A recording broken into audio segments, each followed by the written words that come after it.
Good morning, everybody. Welcome to the first, the first of potentially 3 games between Darkmagician1184 and Jazzthief81. That is too many numbers for 8 o'clock in the morning. Joining me on the comms today, 3 hours in the past here, is JSR underscore. How are you this morning, sir? He's also still setting up the stream, so he may be a second or two behind here in a reply. Like I said, good morning, everybody. We are glad you are joining us here for the LOZ Multi-Category Championship.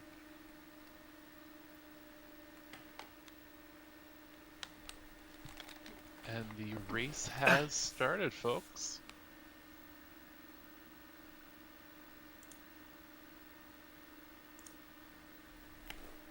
We are going to start with any percent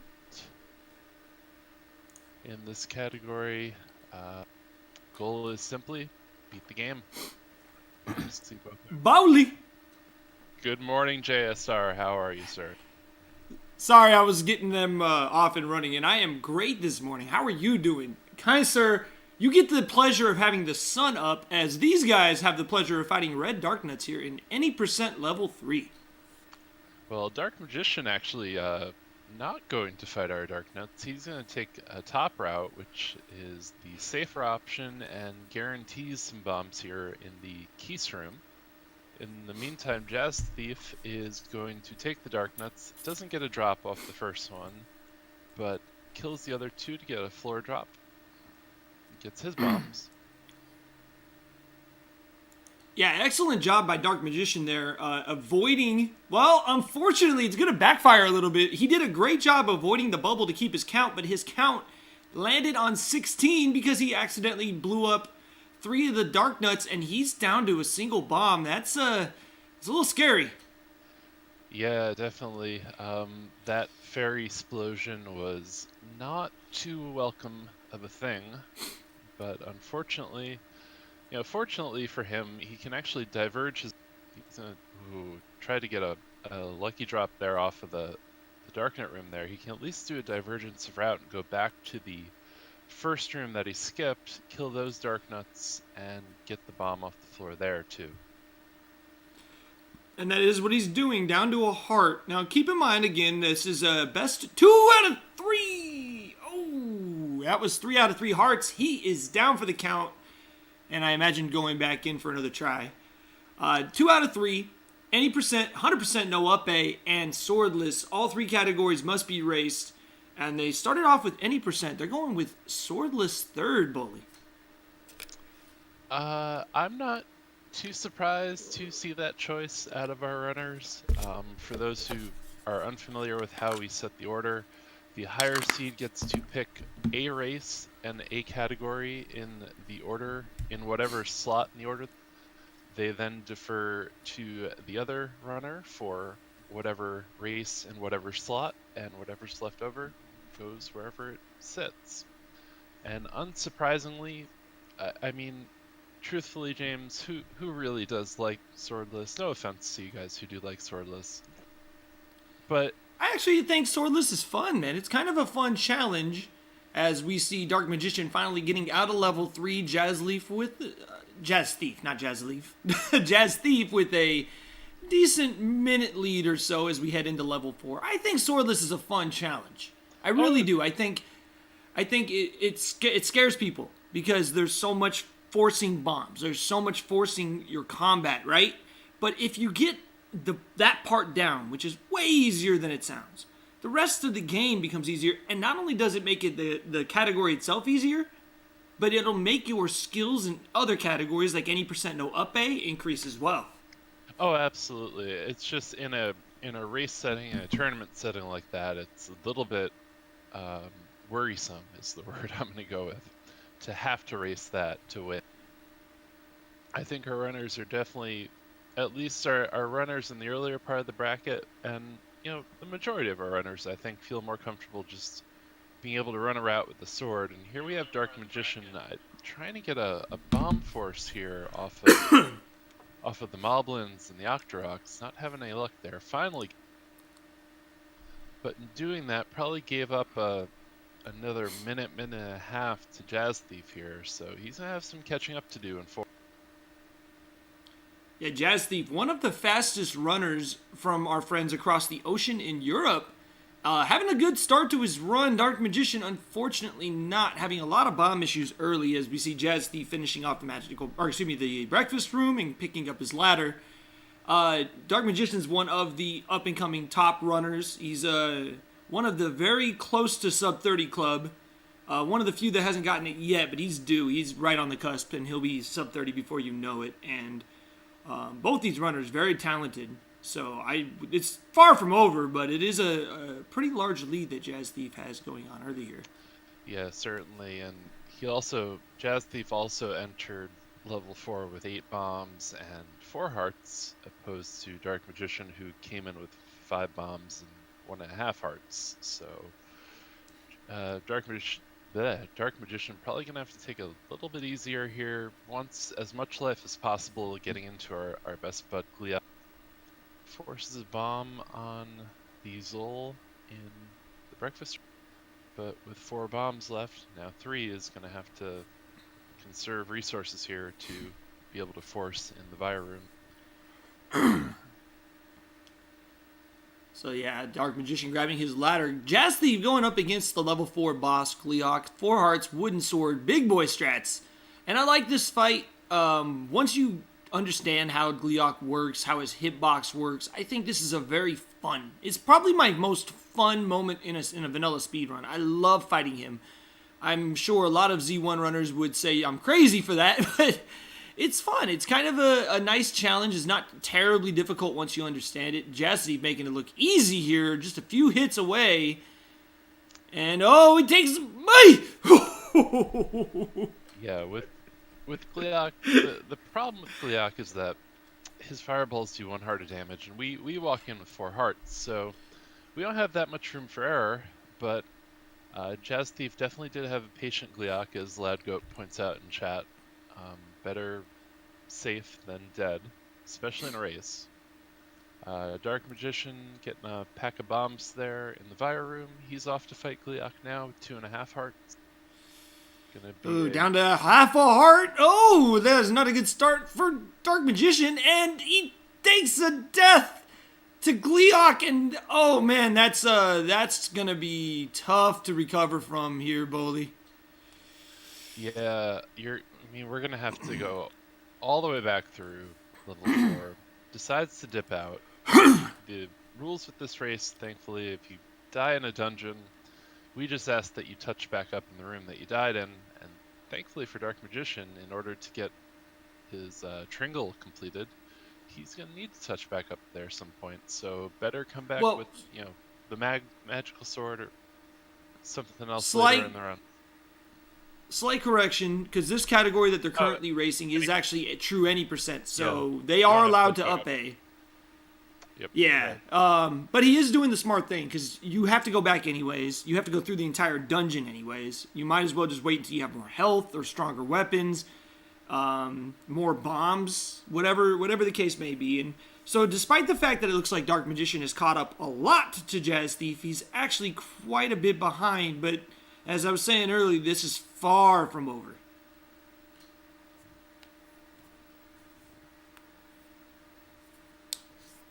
Definitely going to be a close run should any unfortunate RNG happen along the way here. Not like we have any power as commentators with the commentators cursed or anything.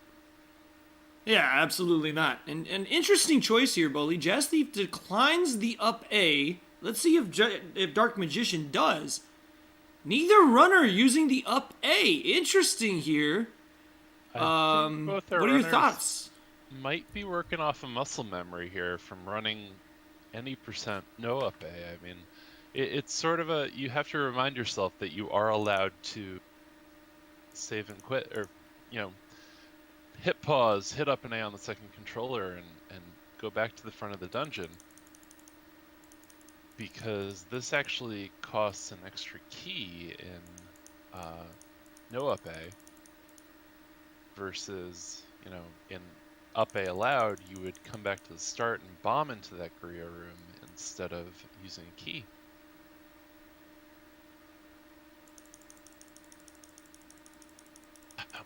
So here we have what I like to deem the magic harp of Zelda. If you blinked, you missed the fight. 2 sword swings and a bomb drop, and Aquamentus goes down.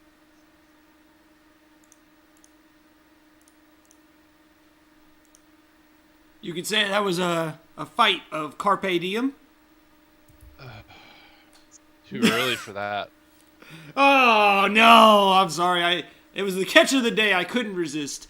As they head into the desert, on the same screen, remember, Jazzthief does have the level 4 Triforce. Dark Magician does not. It does cause a little bit of a nice a degree of...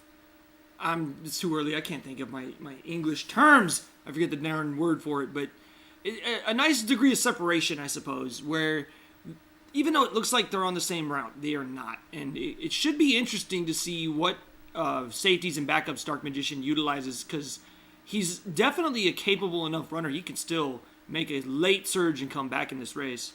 Right, and being that he is down a heart and a Triforce piece, he might have to go back to 4 before he goes to 6 to get the magical sword, or route in an extra overrolled heart to get mags before that. So we'll see what he does. And we do see Jazzthief getting the Northeast 100 secret. Meanwhile, Dark Magician able to utilize the 30-30 world record route. That does mean he's going to save a little bit of time on Jazzthief here. However, taking a little bit of damage. I'm not sure if he's farming hearts or what he's trying to do. Maybe he's setting up a bomb count. He's going to only have 5 rupees to Jazzthief's 15.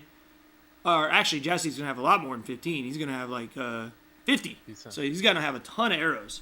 Yep, and he's going to be able to buy bombs should he need when he does his Westlake shopping. Into 4 Gibdo goes Dark Magician, only down to 2 bombs. He's going to get a bomb pack here. He's only going to have 5 at most, unless he gets a lucky drop here. And he does not. So he does have full health, but this is a concern. Hopefully he has a count going as Jazzthief enters level 5 right on his heels. I think if I was counting right, he's on 6 right now. He killed 3 Tektites and 3 Gibdos, so that should be not. So let's hope he doesn't take a bop in the Olive Garden. Oh, here we go. Breadsticks for everybody. Nice bombs to start. Does force a bomb. Hasn't taken a hit yet. A very clean rumor requirement. And then Commentator's Curse immediately takes a couple hits. Be careful. Got a few more bombs left here. Nicely done. Darkness didn't want to cooperate there at first, but gets through. Thankfully, gets his Tutti Flute and doesn't up A. I think our runners are forgetting that they have the luxury of not having to go back through some of these rooms. Well, there's always the possibility, and this is something I've seen as we see Jazzthief in the penalty box, takes a hit, loses his count anyways. That's a rough way to lose your count. We've seen this with some runners, as you see Dark Magician down to a heart, and now I'm actually kind of curious why he's not up-Aing. My point was, if you up-A, you go down to 3 hearts, and it's scary going through the back half of 5 with only 3 hearts, but it's going to be even scarier for Dark Magician now, down to a single heart. He's got to be extra careful. Yep, it's going to be level 5 with 66.6% more fear. As we see Dark Jazzthief now in the room requirement, down to a bomb. I don't think his count was enough where he could force, but he is going to clear it with full health. Let's see if he decides to up-A. Up-Aing at the recorder is about like a 30-second time save, so it's interesting to see neither of them doing that. Well, I mean, if you're going to up-A at the recorder, you don't grab that sweet merciful fairy, you just go. So both are runners choosing to get a little extra cardio in this morning. Well, hopefully that cardio pays off. Dark Magician going up against the giant orange sea urchin. I don't know what happened to his bomb. He didn't blow the recorder. His bomb didn't hit Dig Dogger. He's down to half a heart. No bombs left. This is 3, 4. Full clench. Oh, he's got to hit him 4 more times. He can't get bopped by anything. And he takes a hit to Dig Dogger and dies again. Oh no. He gets a free up A back to the start. Oh man, that is a rough break. He's got to go back through level 5. No bombs. Let's see what he decides to do. And he's got to go back through level 4 still too. This is setting up to be the end game boss rush here. He's taking a moment to gather himself as Jazzthief now in the back half of 5. He does have a bomb remaining.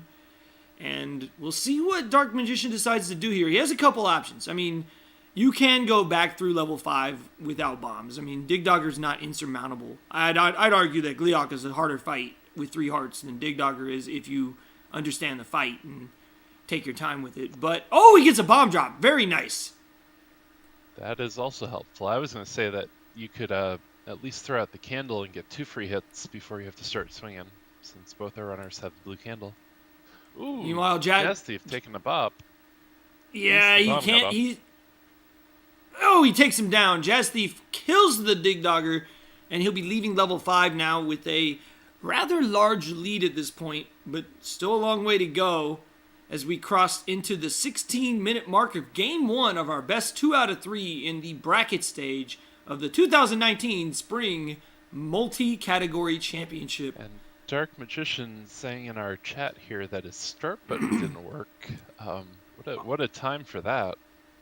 That is a rough break. Oh man, I've actually had controller issues, and I know I'm kind of known for complaining about my controller a lot, but in all honesty, controller issues are really debilitating when they hinder you in a way that you're not expecting. I mean, if he was expecting that pause to get off, as he nails it this time.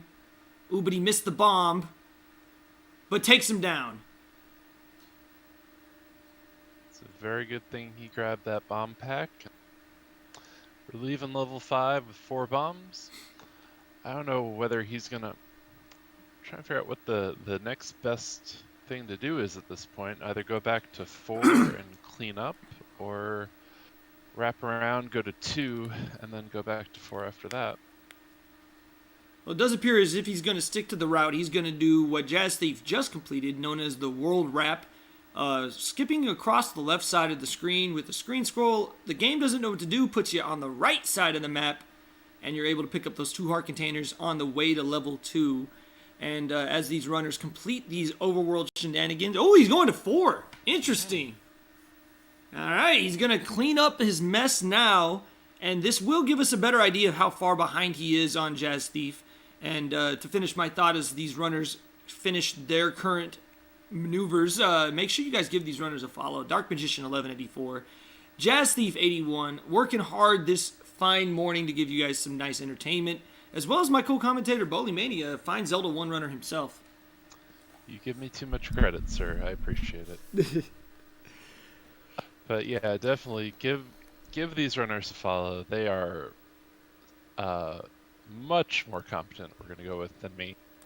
I try to run this game. I get very frustrated. I treat this game the way you treat your controller. Hey, my controller... Okay, I kind of... Yeah, I'm kind of mean to my controllers. We won't talk about my shenanigans no more. We have Dark Magician going in to the rematch with Gleeok, this time with 6 hearts to his name, as Jazzthief makes his way through level 2. And level 2 is a deceptively difficult level to do fast. Never has a run... I always sarcastically say, never has a run been lost in level 2. That's on PvP. Ooh, Dark Magician going tank mode there. Finishes off Gleeok. He's out of 4. Good. Now he's probably going to grab the 100 secret on his way to wrapping around, and then go ahead and world wrap and get that out of the way. Yeah, when you play level 2 in a speed run, it feels like it's, you know, it should be free. It should be easy. I mean, it's not difficult in the sense you're going to die unless you're doing 2 first, or like 100% where you have to fight those blue gorillas. I mean, it's not a difficult dungeon, but it's a difficult dungeon not to take time losses because the movement of the enemies in it are so random, and it's so easy to take a time loss. As we see Jazzthief smoking the Dodongo, he's out of 2. So about a level 2 and a world wrap lead on Dark Magician at this point. Yeah, and for being only about a minute in that dungeon, you know, ropes, when they decide to aggro, is completely random. You know, gorillas don't drop bombs, then you're just sitting there and you're swinging 3 times on orange gorillas. You're trying to herd all the ropes. It's a time sink that you don't expect to happen when you don't get drops.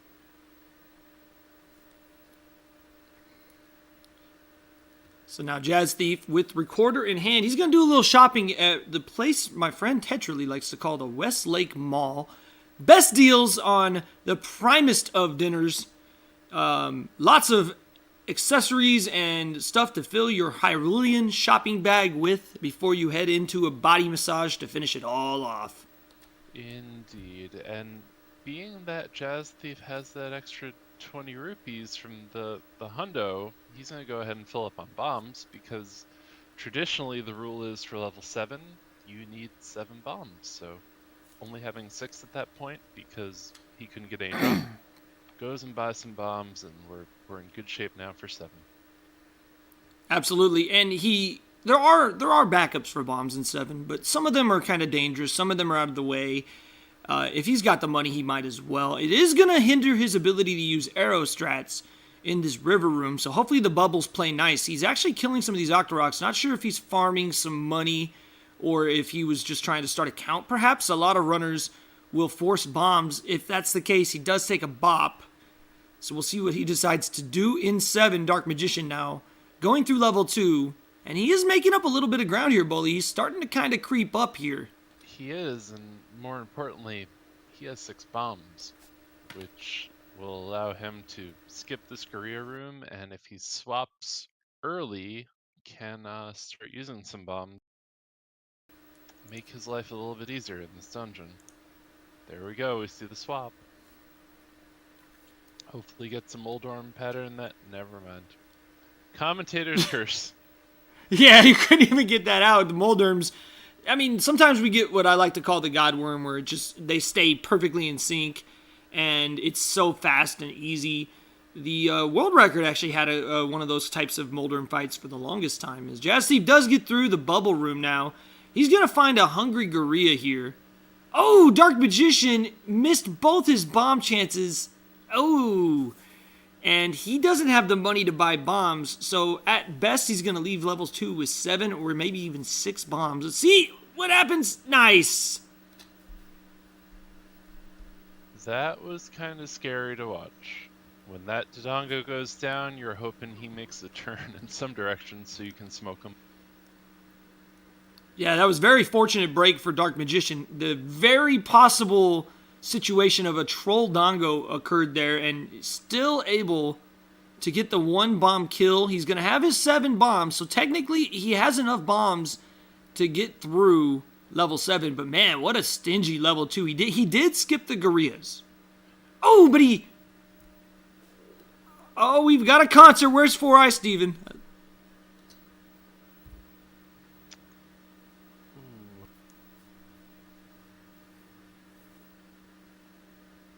No big deal. He's corrected his route. He's on the way to 7 as we see Jazzthief taking down Digdogger 2.0 back with a vengeance. And entering the reverse C with everyone's favorite, the Wallmasters. Yep, got a good, sweet, merciful fairy there off the Digdogger as well. Get into reverse C. Just gotta kill 5 Wallmasters. Do not get grabbed. Oh! Yeah, unfortunate clock pickup for Jazzthief there. It is going to set him back a little bit. Not a huge deal. In a PB attempt, that is a brutal thing to have happen because it's a pretty much guaranteed you're going to lose 5 or 10 seconds there. But in a race, especially with the lead that he has, especially if he knows the lead that he has, he's doing okay.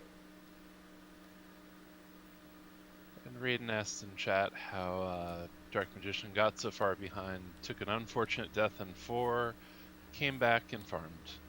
Came back, finished up. So as Jazz Thief was leaving level 2, Dark Magician was basically taking his rolled wrap at that point. Start to make up time though. Yeah, also took a very unfortunate death to Dig Dogger in level 5, and for the 2 deaths that he's taken, he is still in this race, and we know, anyone who runs this game knows, level 9, especially in any percent, is far from free. And of course, there's still levels 6 and 8, arguably the toughest levels in the game, as Jazzthief is going to...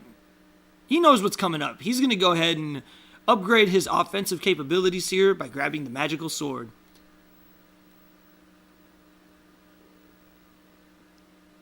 Right, so the magical sword, for our viewers here, does 4 hearts worth of damage, the equivalent of a bomb. So you are swinging with an explosive device, and thankfully, making life a little bit easier combat-wise. We're looking to keep our beams here, so let's not take a bop from our Lionel buddies here. Gets a good pattern, and now is going into level 6.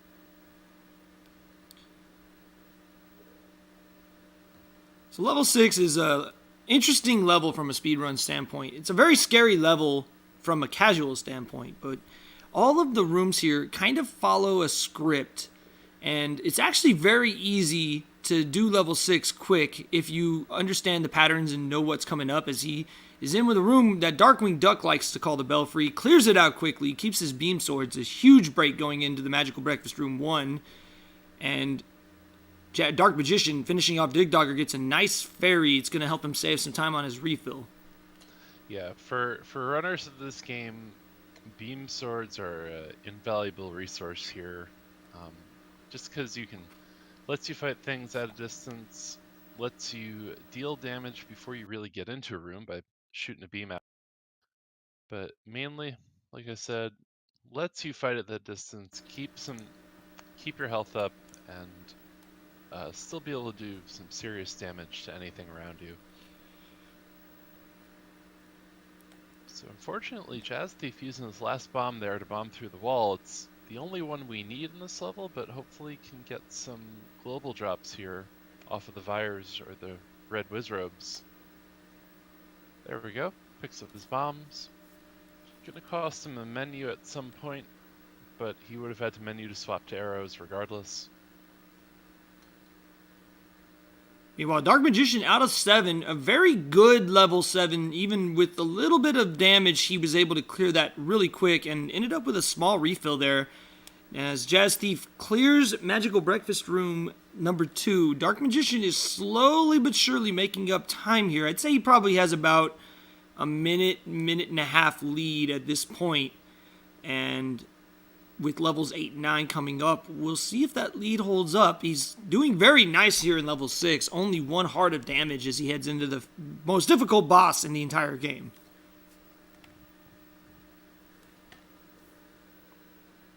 The most difficult boss.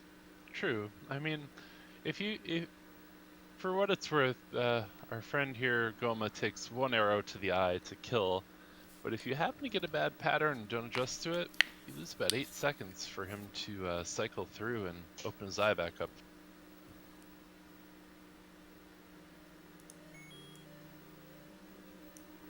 Jazzthief getting through there with no problem at all.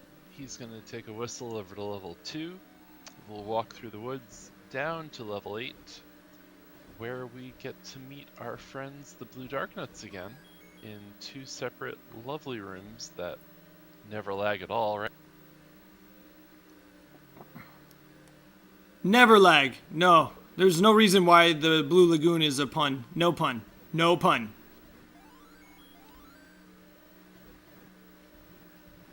We see Dark Magician in Magical Breakfast number 1. That sounds like a good idea. More than 1 breakfast right now. Oh man, I can tell you what. Breakfast and some coffee. And I apologize to those viewers who realized I wasn't having any game audio. I had actually just assumed that both our runners were running muted. That's on me as well for not pointing that out. Because a couple of my races that I've commentated, at least one runner's been been on mute, so I just figured both our runners were I blame it on the lack of coffee. That's the problem here. Nice level 6 so far for Dark Magician. yeah, Still has his full health. beams. Yeah. But Jazzthief doing a number on level 8 as well, still near full health, and he has cleared level 8, gonna get a fairy. They both have their beams. Nice level 8 so far for Jazzthief. Yeah, and Jazzthief actually in the room before Blue Lagoon to decide to stop and kill the enemies in there trying for bombs. Got a clock off of one of the Gibdos, so he knew where his global was. Killed 2 more enemies, and on the third, got a bomb pack. And as we cross into the 30-minute marker, Jazzthief picks up his level 8 Triforce, and he'll be the first of our 2 runners headed to level 9 here in Game 1 of this best 2 out of 3. My name is JSR with Bully Mania, and as Dark Magician attempts to finish off this comeback, Jazzthief's going to look for a couple things in level 9. Keeping his health up and keeping his bombs. Because if you don't watch that bomb total, it can spell disaster. Let's see, he's going to take his extra lead here and get the luxury of a safety potion, which is going to be huge, Bully. Yeah, with a lead like that, definitely worth it to take a minute or two, go to BT's Racing Heart Cave, as we call it, and grab the potion. This way you can sort of tank mode level 9 a little bit without having to worry about Patrabops, Wizrobop, and have the comfort of knowing that you have 2 full health refills. And as our runners head through their respective spots, just a reminder to give them both a follow. And after this match concludes, don't go anywhere, folks. Game 2 coming up immediately afterwards, and our runners did have the luxury of picking the order in which they'll be playing these 3 separate categories. And Dark Magician, being the higher seed, chose any percent first, and Jazzthief chose Swordless last. Dark Magician needs to be careful here. Oh, Bully! This is terrifying. Just gonna hold my breath here. Hope we grab a Sweet Merciful Fairy or some hearts. And only gets 1 hard drop. He's got to be careful. If he can get through this room, he's okay. This is fine. If he can get through this room, he gets the pleasure of fighting a 4-headed Gleeok. And the other thing, too, is he's only down to 1 bomb. Level 9 requires a very fixed amount of bombs. So he doesn't... Ooh, he gets a bomb drop. And he's going to get the bombs off the floor here. Level but 9, no health. Level 9 requires a bomb to get into on top of that. So, Yeah. very good getting both the global drop and the floor drop. But still has this Gleeok to take care of with 1.5 hearts. All right, 1 mistake is all Dark Magician can afford here as he heads into level 8's final boss, Gleeok. It's going to take 9 hits. There's 3, 4, 5, 6, 7.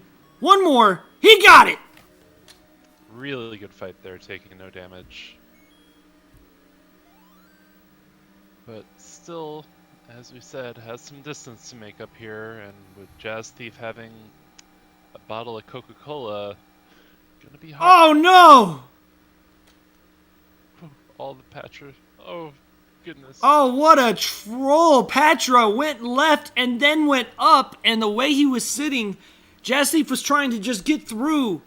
Unable to do so, and as he heads into the next room, he's not even going to mess around. He's going to use his first potion.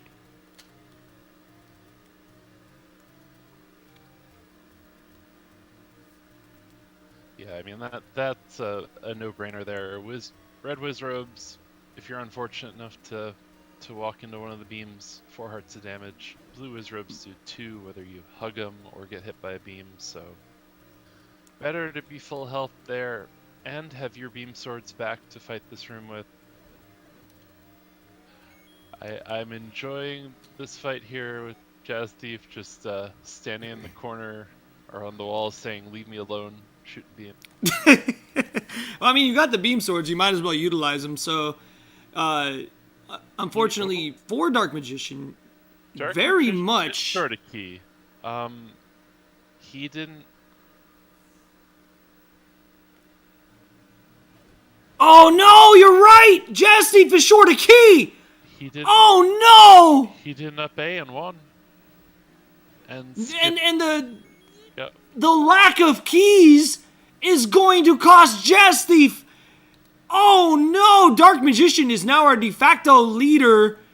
Oh, what a horrible break for Jazzthief. I didn't even notice it, Bully. Yeah, both of our runners, I said that earlier. I figured they were at another key, and I didn't notice that they forgot to grab that.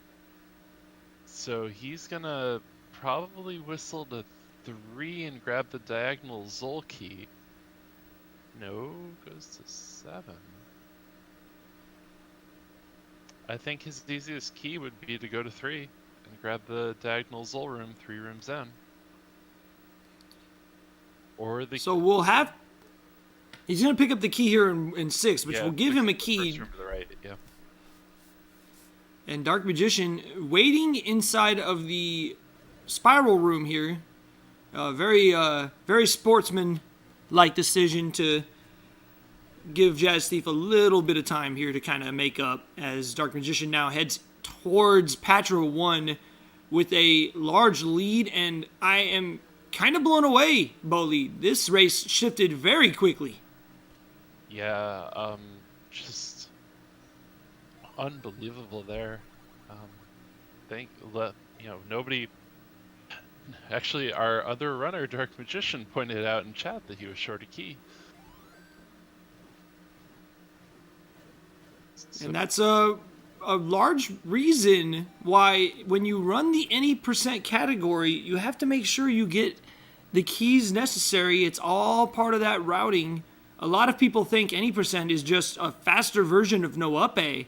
But if you don't pick up the same keys from the up A route, then, well, you better use some of those up A's that we use in the category to save time, or else you end up in his position, which was probably a 3 to 4 minute time loss to have to backtrack, get another key, refill his health, and start 9 all the way over. Traditionally, we skip a... We up A out of 1 because we don't pirouette. So I don't know whether he just forgot to... Whether he didn't pirouette and just, like we said, nobody up A'd. But usually you route in a backup for that. So kind of surprising, but this is the beauty of a race. Now Dark Magician in the lead, grabbing his silver arrows at 37 minutes and some change. He's gonna head on off to Ganon. I didn't see if Dark Magician grabbed a potion though, so having 5 hearts is a little bit scary at the moment. Yeah, if he decides to skip Patra 2B here, he's gonna take at least 2 hearts of damage. Let's see if he's gonna go for it. He goes for it, does take a bop. So a little sketch on the health. And, you know, bringing it back to what the situation that we just saw with the key, there's so many reasons why I consider Zelda 1 the best speedrun on the NES, if not the best speedrun in general, not just for the obvious reasons, you know, the different mechanics and gameplay that you see, but being able to route a game in so many different ways where something like that is even a thing that can happen. You can't have that happen in Mario Brothers or Metroid, you know? Yeah, the worst that happens in Metroid is you run out of missiles. And at least you can farm those, but with this, man, just a great example of never giving up in a race. And we will see what happens, because Dark Magician down to 2 hearts of damage, can't take a bop from anything, pretty much. Has a had a really good trap room, didn't take any damage, got a good pattern. Heads into Patra 3, he can take no hits here. If he takes a single hit from Patra, he's going to have to do level 9 all over again. Nearly has Patra down for the count. Nice Patra fight by Dark Magician, and he gets a fairy, so now he can take a Hyrule Driver as he enters Ganon. Where is Cards when we need him to say, here's Ganon? Gets the first hit, Ganon goes right. Gets the second hit, Ganon goes right. Gets the third hit, and finally Ganon cooperates. Get your GGs out in chat, everybody. Dark Magician finishes race number 1 with an official SRL time of 39 minutes and 42 seconds.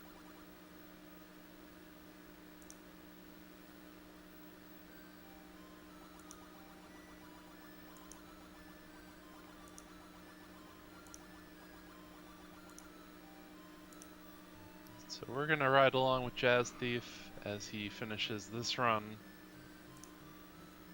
As soon as this is over, we are going to transition over to 100%.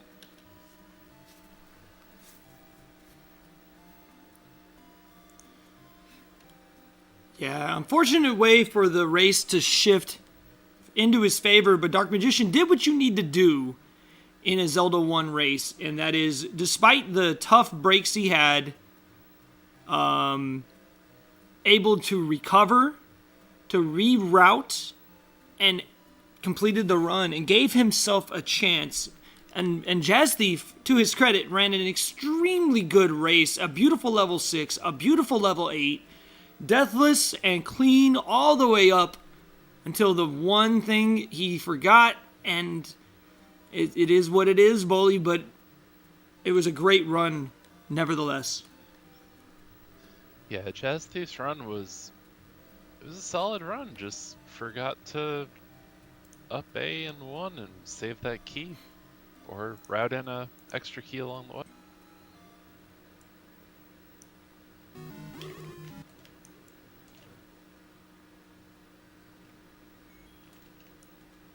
And Jazzthief over here in the last Wizrobe room did use his final charge of the potion to fill back up in the like rooms. Can't take a whole lot more damage, but should be able to get through here and kill Ganon and gets a fairy.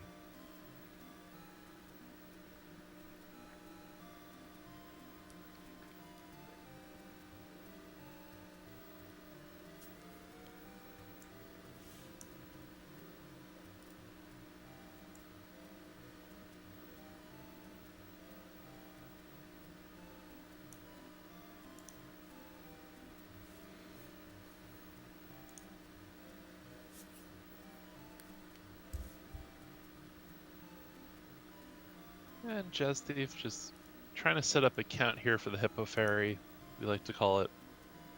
You build up a 7 count going in, you kill the 8 orbitals on Patra, and then kill Patra, and takes the bop. So you're supposed to set up a 7 count going in, and then when you kill Patra, Patra drops a fairy. Oh!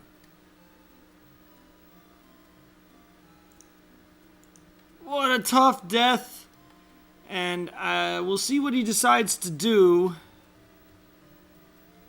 Probably gonna continue.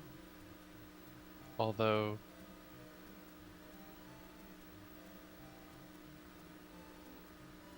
it is to each their own for the runners, so if he wants to continue and fight it out, he's welcome to do so.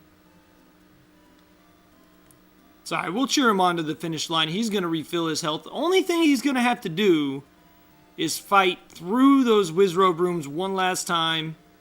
He does not have to get the silver arrows, thankfully, so that will save him a little bit of time and damage, but yeah, a tough break, and with no safety potions left, he's going to have to do it all on one life. So let's see if he's able to do it. Here we go. One more try, level 9. Come on. Unfortunately, James, I am not only level 1, but yes, one more time and level 9. Exclamation point. Only level Bowley. Opts not to pick up those bombs. Interesting choice. He does have to fight through those Wizrobe rooms. And as we cheer him onto the finish line, I suppose we could check to see if we're going to have time for a little chat with Dark Magician. Let's see if he's available. Let's see if we can get him in here.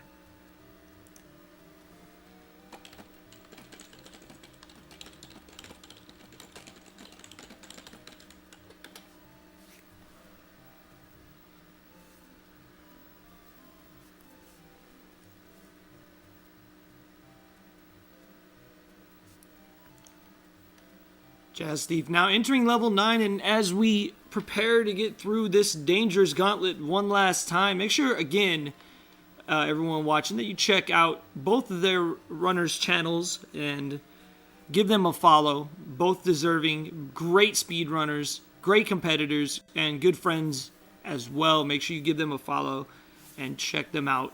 Not only when they run Zelda 1, but many other games as well. So, after all of that, we see that Jazzthief didn't take the key in the first river room. He could have just up-A'd and gone straight back to that instead of taking his overworld vacation. And that's one of the things about the multi-category championship that is probably the most difficult part of the entire thing. 3 different categories, each of which are routed differently, have different setups and strategies. And for example, in 100%, or even in Swordless, that key is not normally a key that you have to worry about. With those 2 categories, you get the any key in 100%, meaning you don't need it. And in Swordless, you up A throughout the run, you have extra keys. Well, in any percent, you do have extra keys, so that's typically not a problem. But if you don't utilize the up A and you run the no up A route, that key is part of the world record no up A route. And it's one of those things where if you're not sure, it's probably better to pick it up. But not sure if it was a mental error or just simply an oversight. But nevertheless, it was the determining factor in this race. Yeah, absolutely. Again, unfortunate for Jazzthief, but at least he's finishing this run out. Good to see that he's got that fighting spirit. Gets a left-moving Patra, who's now deciding to come back and play a little more defense.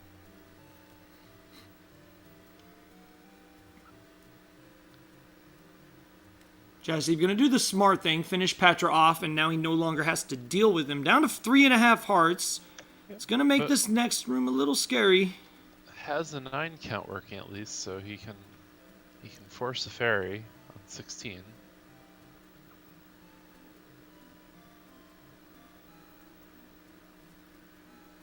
There's 10. Come on, Jazz. Oh, he gets a clock! Nice! That is a well-timed global. We always like seeing a clock in the Verse C room, but we'll take it any room with a Wizrobe for sure. Oh, runs into the trap, takes a couple hits, and he takes a death. Oh, goodness.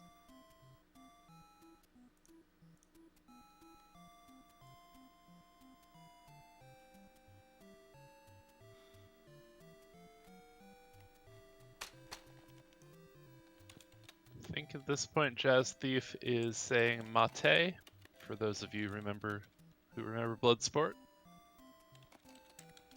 An old school classic movie reference there.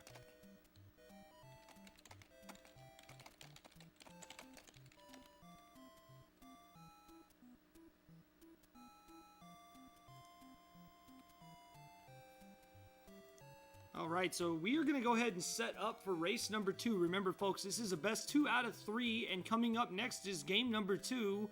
We're going to be running 100% no up A for race number 2, Bully. And as I set up for that race, if you don't mind, sir, can you explain to them the differences in the categories and what we can expect to see? Why, here? sure, James. I can certainly explain 93% no epee. The reason why I jokingly call it 93%, the objective of this category is to get all 8 Triforces, all heart pieces, and all items. But the caveat to that is that all the items that you collect have to be non-replaceable and non-consumable. And by that we mean you would have to pick up the blue boomerang, but you don't have magic boomerang, but you don't have to pick up Lord Banana. The big shield is not required since a like can eat it. And while we do pick up the blue candle, you still need to pick up the red candle since there is a better version of the candle. Pick up magical sword. So every dungeon we are basically going to full clear and grab all the items out of it, with the exception of level 1 since we don't need the regular boomerang. We're going to grab all 5 overworld heart containers. And then in 9, grab the red ring. We don't need the blue ring. Grab the red ring and the silvers. So traditionally a bit longer of a speed run than any percent, but it is still a very good race to watch, and level 9 is actually a whole lot more fun. The reason for that is because we pick up the red ring, we're going to have 16 hearts going into level 9. Whenever we pick that red ring up, we take 25% of the damage. Raiden, I said we weren't going to pick up the boomerang in 1, but yes, level 2 does have the real boomerang is in level 2. This is correct. But when we pick up that red ring, we take a quarter damage, so our 16 hearts effectively turn into 64. You can definitely do some lovely tank mode thing. And basically just laugh at Patra since he'll only be doing half a heart to you at that point. So should be setting up to be a good race. I'm just going to check really quick to see what our runners' qualifying times were.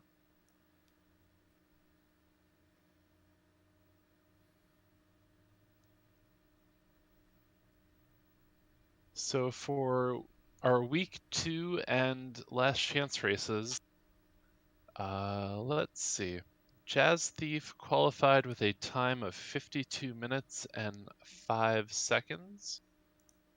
And Darkmagician's qualifying time was 40 minutes and 48 seconds. So about 11 and a half minutes between our runners' qualifying times in 100%. But that's not to say that their PBs aren't much better than that.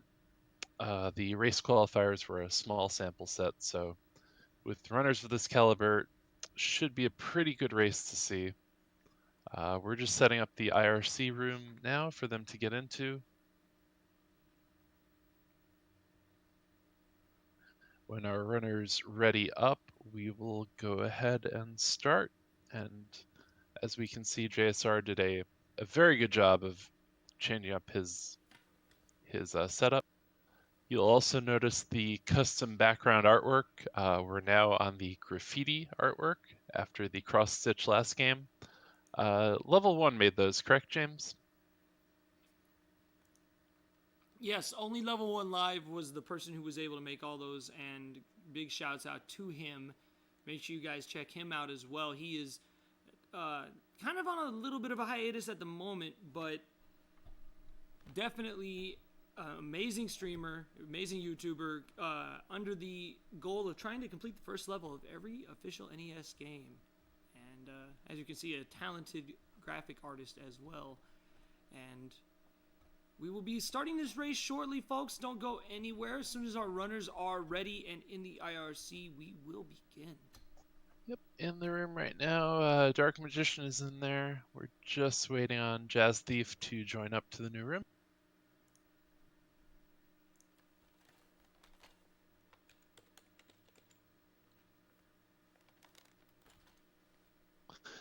And do stay tuned, because if these first two do get split, we will be going into match number 3, which will be swordless, and quite a fun run. Low-key kind of hoping that they do split the first two, because I do love watching the panic and chaos and fear that swordless puts in everybody.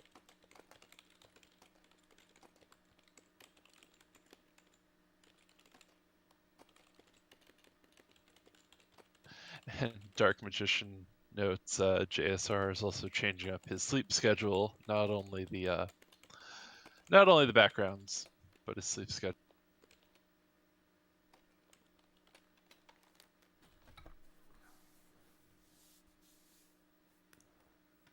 As Bully was talking about earlier, 100% no up A does have a few differences. Biggest one being that they're not allowed to up A in this race, which does come with a caveat. Obviously, in a PB attempt, a death would be pretty much a rip run. But in a race, obviously, if they die, they're going to continue. But with a caveat, and Bully, maybe you could be the one to let our viewers know how that works in this category. Sure. Actually, my first PB ever had a death in it. So I'm slightly more well acquainted with this rule. If you die in a dungeon, the only thing we ask is that you go back in at some point and touch up in the room that you died in. Does not have to be immediate for a dungeon.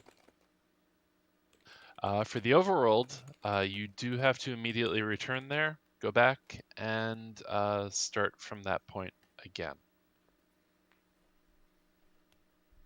Both our runners look like they are ready to go in the IRC here, so we will be starting shortly.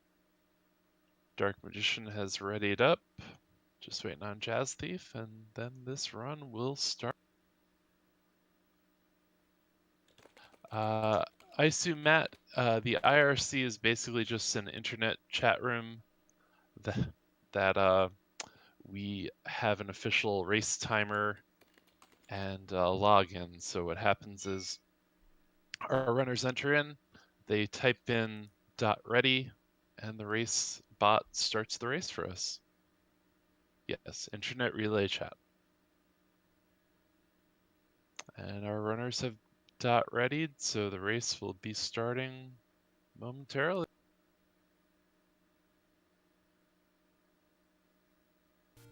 And here we go. So in 100% race start, the run starts very much the same to any percent, both up and A and no up and A. We're going to do 2 quick screen scrolls to the left, enter level 3. There's no real divergence from the any percent route at this point, since the only item in level 3, the raft, we need it anyway.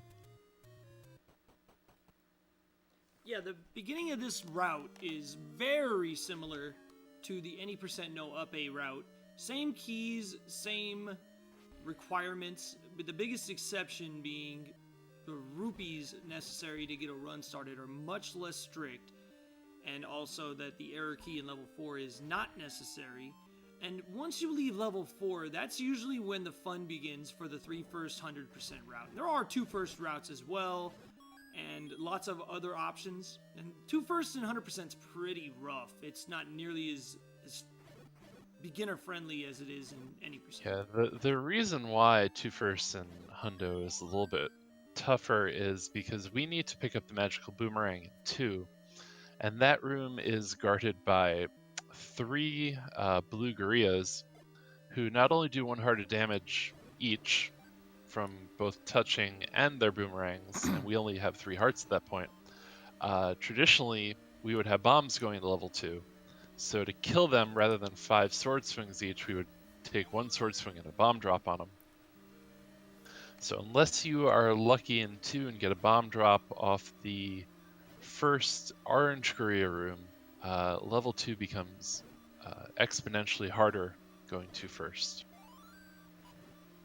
Ooh, Dark Magician had the same kind of situation as we had in race number 1, but this time takes a gamble on the Dark Nuts, and it pays off. He gets both his global bomb drops. So unlike last time, he has 8 bombs in full health rather than 0 bombs and 1 heart as he heads towards Dig Dogger, about a room or 2 behind Jazzthief. Or excuse me, Manhandler. I was just about to say, Yeah. I'm like, oh, we're playing, well, yeah, we're playing this enemy is- shuffle. Great. Oh no, it's not Dig Dogger, that is Fred. Not Horsehead. Dan's game. Alright, Jazzthief takes him down, and so does Dark Magician. We got us a race, folks. Let's go. Both our runners about 5 seconds apart. Should be a good race. Dark Magician is slightly more rich than Jazzthief at the moment. That 1 rupee, I'm sure, is gonna come in handy at some. Hey, if you've ever been in level 6 broke, especially when you're close to PB pace, that 1 rupee could mean the difference between a heart attack and a let's go. Yeah, one of our sub 30 runners actually, Green Mario, was in 6 on a PB pace and didn't have any rupees for. Didn't have a rupee to finish the level. But both our runners now entering level 4. Again, same route, same. This is gonna look very similar to what you just saw about 45 minutes ago. Gonna try to build some counts, get some bomb drops, get our ladder. Jazzthief takes a bop from the Vire. Their jump angles are very, very awkward to deal with in this game, since their hitbox goes up when they jump, but they still stay on the same plane basically to hit you with. Jazzthief does taking a lot of damage. Yeah, he does a good job forcing a bomb, but he's gonna have to get some lucky hearts here and be careful. And then gets juked by a Alright, so Jazzthief is gonna have a 6 count going into regular breakfast room. There's nothing magical about a 7 a.m. start. Chooses to bomb both of the Zols first instead of trying to kill the likes on the count, so he's gonna have enough bombs to get through, but doesn't need the error key, so hopefully he can build enough of a count to force in the sock hop, as Lakatek has it named. Ooh, a bad break for Dark Magician. Had a count leaving the breakfast room and attempted to force on the Vires in the NSU room and wanted to give them a hug first, and they didn't like it. He is going to get the error key, probably to set up his count. He's down to 1 bomb, and luckily in 100% no upe, leaving level 4 with bombs is not nearly as important as it is in any percent, which in a PB attempt is basically a death sentence because you have to reroute. And wow, what a bomb by Dark Magician. Oh, wow. I've never seen an atomic bomb in that room quite like that, for sure.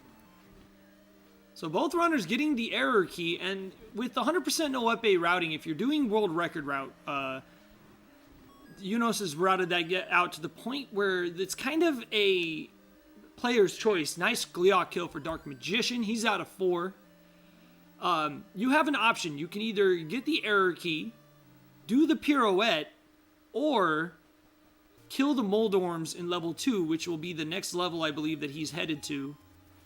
And that'll give you the keys necessary to finish the run on this route, which is a little different than the any percent route. It is a 3-4 to start, and then a 2-5-1 for the mid game. Right, and we will be finishing before we go to 9 in level 7, which is be careful. Jazzthief taking some hits here. 1 heart left on Gleok. Gonna use some pause buffer strats. Oh my goodness. Oh man, I can't watch, Bully. I can't watch. I'll let you know how it turns out. I'm watching. I lied. Oh, the dodges, the jukes. 3 more hits. Oh, oh my goodness! Come on, man, you got this. Come on, Jazzthief. Link taking a couple of haircuts there from fireballs. Goodness gracious. Oh, he's got 1 more hit. Come on, man. Yes! Gets through.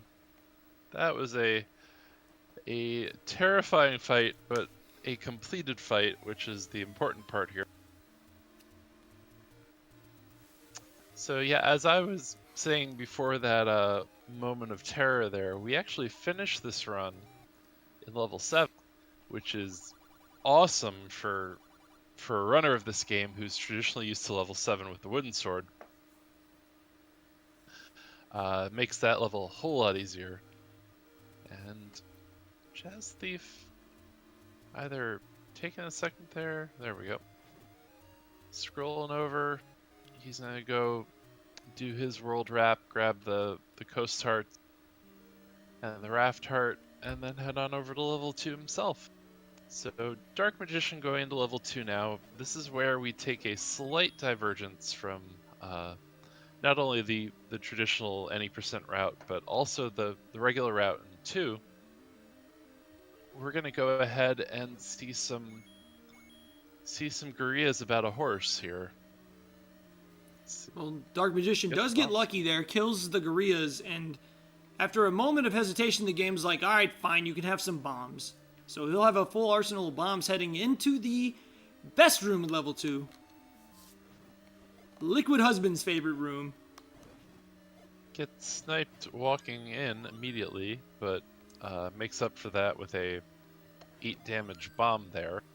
Grabs Lord Banana II, and the nice part about having a bomb going in there, or having a bomb when you leave, is that the room that you bomb into with the keys has a floor pack of bombs. And since we grabbed the error key, we skip Moldorm there. Ideally, if you an ideal pattern in both the Moldorm room versus the extra room for the error key, the Moldorm room's a little bit faster. How many bombs do we need? He just got all 3 global bombs, and Dark Magician, sorry to interrupt, he was just kind of staring at him like, really? 16 bombs on the floor. And says into chat, I hate you again. That thumbs it up. Dark Magician leaving level 2 as Jazzthief goes in, so roughly a little bit more than a minute lead for Dark Magician as Jazzthief takes his turn in level 2. And Dark Magician's going to do a little bit of overworld stuff here to set him up for the route. He's going to be picking up the letter and some rupees. Yes, we cannot forget about our friend here who is trying to give us a paper cut. Putting a jagged-edged letter on the floor and saying, here, pick it up. Even in Hyrule, Bully, big pharma exists. It is an empire of rupees and tears and gleox, and we do have to pay our homage. But first we're going to get some money because, prescriptions these days in Hyrule are expensive. And Dark Magician is going to pick up that letter as well as some more rupees and a heart container and head towards level 5. But those rupees are going to pay him some dividends. Yes, we have you being an Earthbound runner now, JSR, you know that there is a man who sells some explosives in level 5. Yeah, and just like in Earthbound, he's hiding behind a wall. He doesn't want to be seen. He's kind of just doing his own thing, and Link barges in. He's like, all right, fine. I got you, man. Don't rat me out, and I'll give you some more bombs. Right, so in level 5, this is why we're not too concerned about having bombs going into 5 outside of what we need to get into it. The old man is sitting behind, or well, not behind, to the side of the penalty box, behind a bombable wall, and for the low price of 100 rupees, he will upgrade our bombs from 8 to 12, and give us 12 bombs as well. So it's quite the package deal. And part of the 100% no up A route is that both upgrades, the one here in level 5 and the one we'll see later in level 7, both required. And it's a nice, like you were saying earlier, to do level 7 last. But a big reason it's nice to do level 7 last, besides the offense and stuff of that nature, is that bomb upgrade is going to give you a refill before level 9 and pretty much guarantees you'll have enough bombs to finish the game. Right. I mean, we'll walk into level 9 with 16 bombs. While we need a few extra ones to grab the red ring, we don't need 8 extra ones to grab the red ring. Yeah, lots of shenanigans will take place between now and then, but ooh, look at Dark Magician showing off a little swag here in level 5. Grayscale swag. And for our viewers, that bop there was absolutely intentional on that keys. So what's going to happen is we saw him assault. I mean, the old man just gave us 12 bombs, and we just assaulted him with the boomerang. And and that boomerang, if you do it the right way, will basically guarantee you a count. So I believe right now Dark Magician has a count of 9. Correct. And this should be 10. No. Oh wow. He did hit him with the boomerang, correct? Yeah, I think he had it out. The Interesting reason why we say that he might not have hit him, he might have bought it before the hit landed. The boomerang has 7 active frames, so when you hit the old man with the boomerang, you run your consecutive count up to 7. And in this game, you'll hear us talking about 10 counts all the time.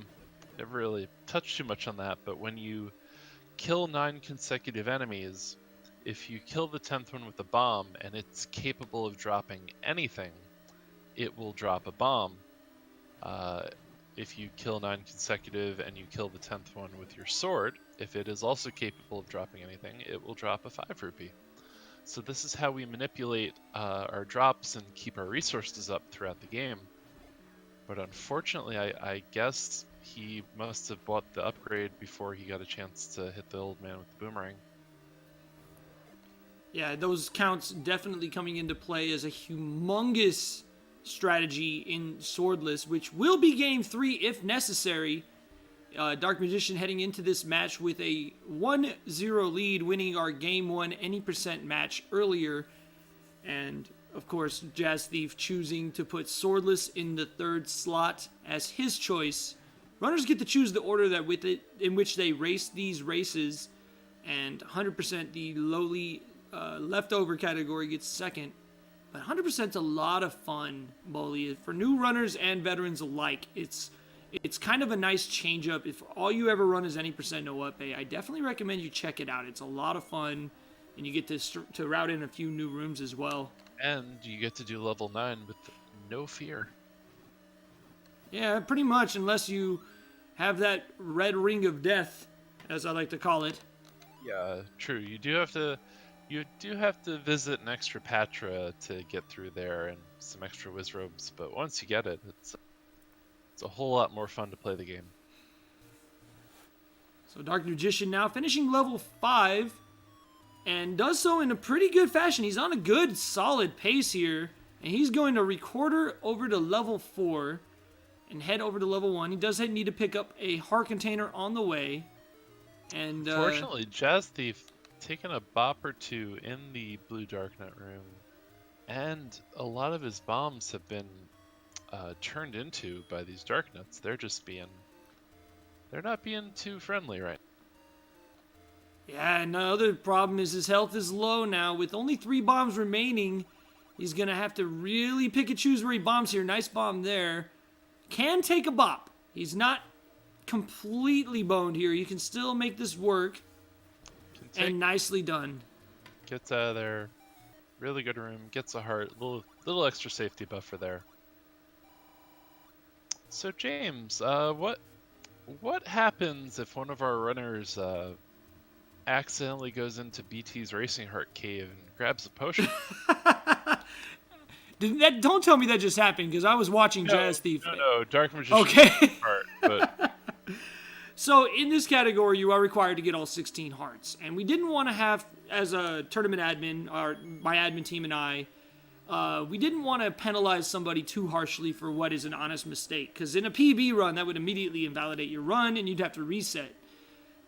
For the tournament, if a runner picks up the potion instead of a heart, they are penalized 1 minute on their final race time, and they're not allowed to use that potion, meaning if they want a backup safety potion later in the run, they'll actually have to purchase one to use it. If they use the potion that they accidentally pick up, they will immediately be disqualified. So, it gives a little bit of a safety, but you still don't want to grab that heart.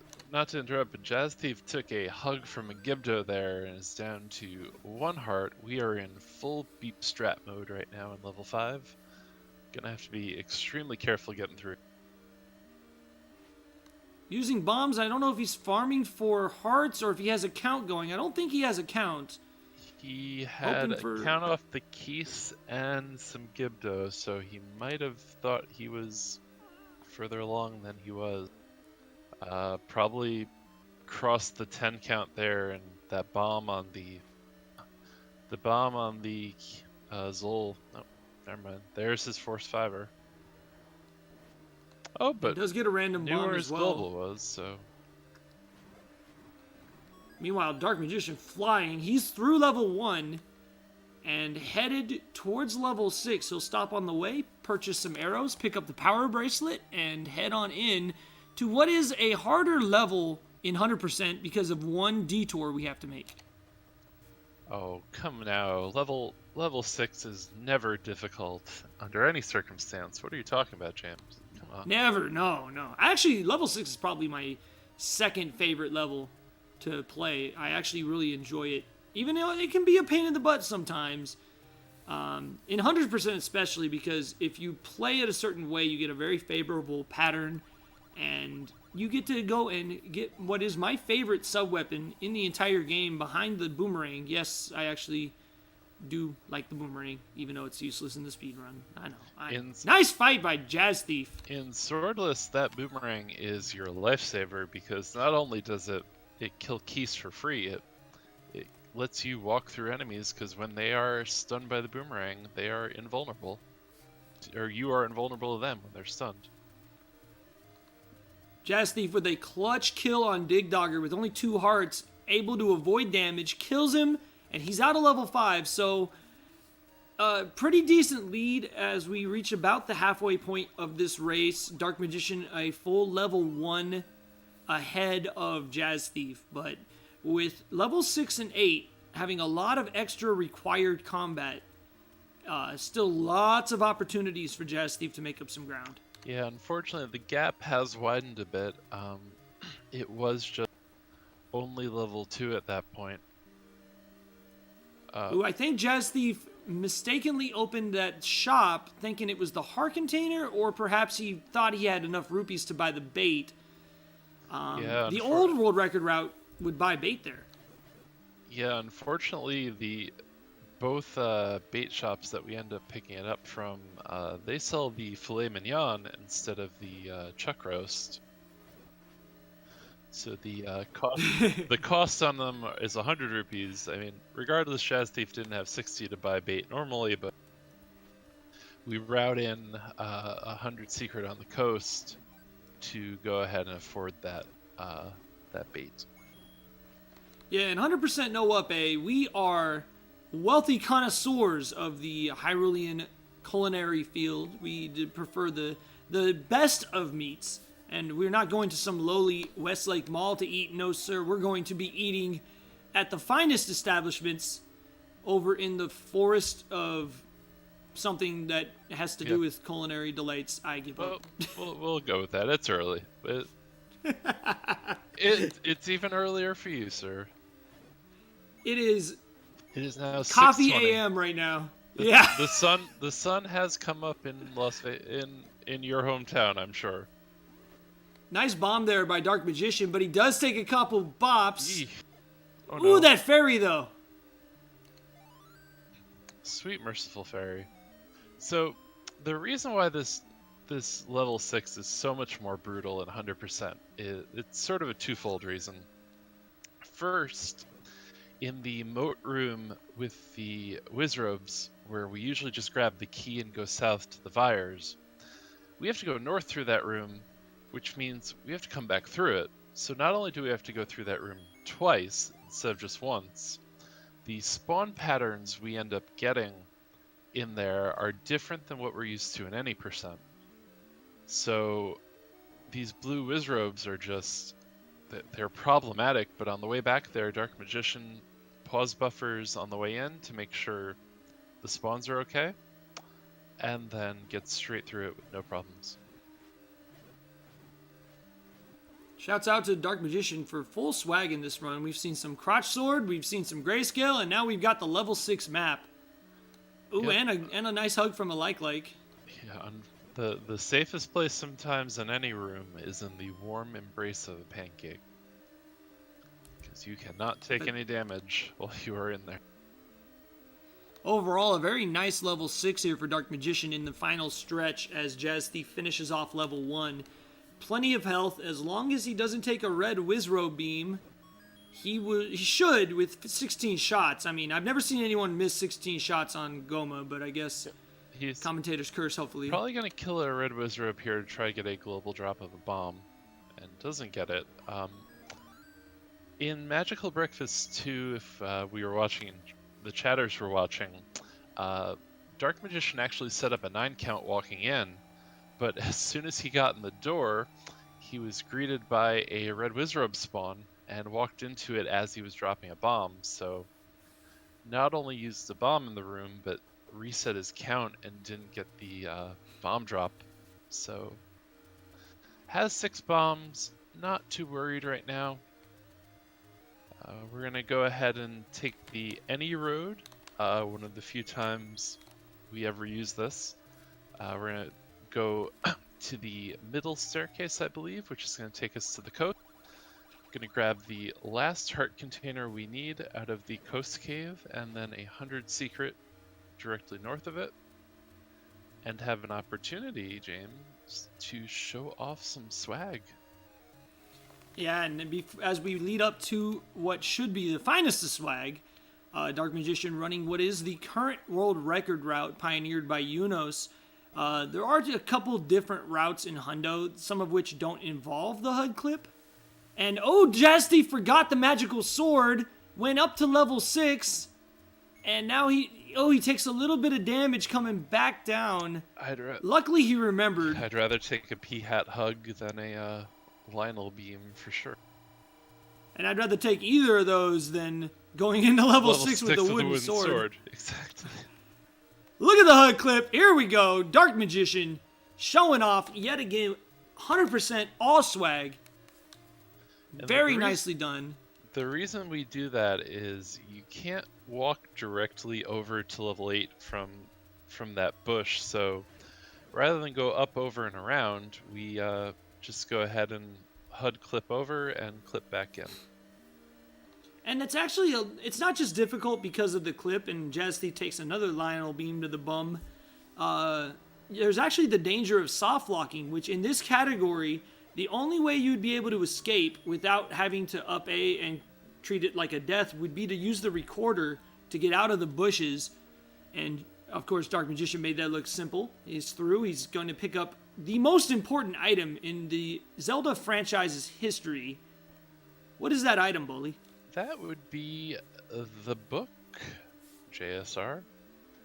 We are, as I like to put it, Link in level 8 learns literacy and becomes a locksmith with a little alliteration. That's a tongue twister for sure. And Dark Magician with another crotch sword, at this point, just straight up showing off. It's been a lot of fun to watch, honestly, though, and all kidding aside. Lots of little things that are frame perfect, but amazingly cool, but does take a little bit of damage. And level 8 is no joke here. He still has to go get that any key. Yep. So let's see how he does in Blue Lagoon number 1. He's going to need to get through 2 rooms of dark nuts, a mecha goma, which will require 3 shots to kill, and then another slightly problematic room in order to grab the any key itself, because the developers of this game thought it would be a great idea to spawn a diamond staircase that has a dark nut in it. Meanwhile, Jazzthief in Magical Breakfast Room 1 With one takes heart. a little damage. He does get through, but unfortunately, the Wizrobes say, "Not in my house," and he takes a blue Wizrobe hug and has to go back through. Now, Boley, this is actually not as bad as it could be, because he did get through Magical Breakfast Room number 1, which means he will not have to clear that again. Correct. Since he did clear the room, the game more or less saves his progress in that room. The only... Yeah, because there's bubbles in that room, the enemies will not respawn. Right. Since the enemies are treated...